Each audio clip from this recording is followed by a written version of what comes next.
Mr. President. You mentioned your Republican colleagues, but right now your top two legislative priorities, your social spending package and voting rights legislation, are stalled, blocked by your own party after months of negotiation. You are only guaranteed control of Washington for one more year before the midterms. Do you need to be more realistic and scale down these priorities in order to get something passed? No, I don't think so. When you say more realistic, I think it's extremely realistic to say to people, because let me back up.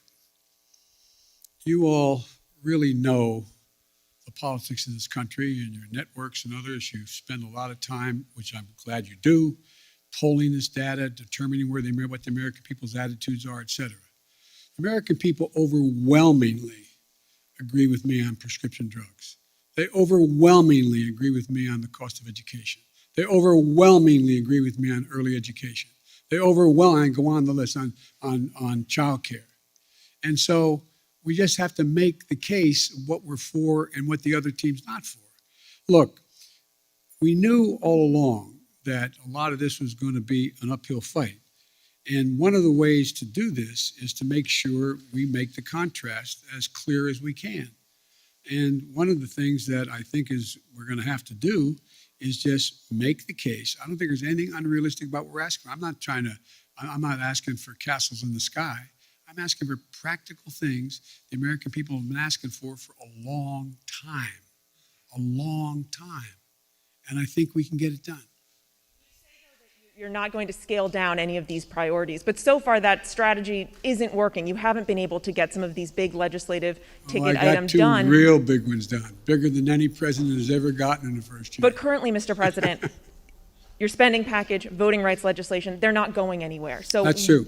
Is there anything that you are confident you can get signed into law before the midterm elections?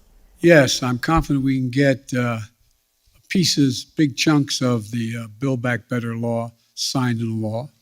And I'm confident that we can take the case to the American people that the people they should be voting for, who are going to oversee whether the elections in fact are legit or not, should not be those who are being put up by the Republicans to determine that they're going to be able to change the outcome of the election. So whether or not we can actually get an election, and by the way, I haven't given up. We haven't finished the vote yet on what's going on